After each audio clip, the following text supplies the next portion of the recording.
Good morning. তো ready হয়ে একদম ভিডিওটা শুরু করছি। যে ম্যাডাম ইনিও রেডি হয়ে গেছেন। আজকে হচ্ছে এনাকে ছাড়তে যাবো। তাই জন্য রেডি হচ্ছি। আর সকাল, সকাল একটু সাবু ছিল, ওটাই বাতাসা আর খেজুর দিয়ে খাচ্ছিলাম। কিছু খেতে ইচ্ছা করছে না সকাল, সকাল, তাই জন্য।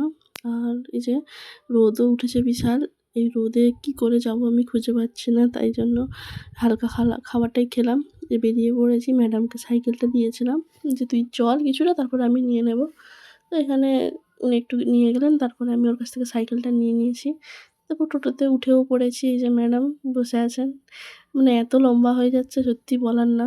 তারপরে একটু গোলাপ দোকানে গেছিলাম। উনি গোলাপ নিবেন বললেন। তারপরে চলে এসেছি। মামাও এসে গেছে ততক্ষণে। একটু খিদা পেয়েছিল। এই যে আমি ২ টো কেক নিলাম। তারপরে ওকে ছেড়ে দিয়ে বাড়ি চলে এসেছি বাজার করে। মনটা খারাপ ছিল যাই হোক। মামাকে বলেছি পরে আবার আসবে বলেছে। তারপরে এসে খেতে বসে গেছিলাম ডালনা আর একটা চচ্চড়ি দিয়ে।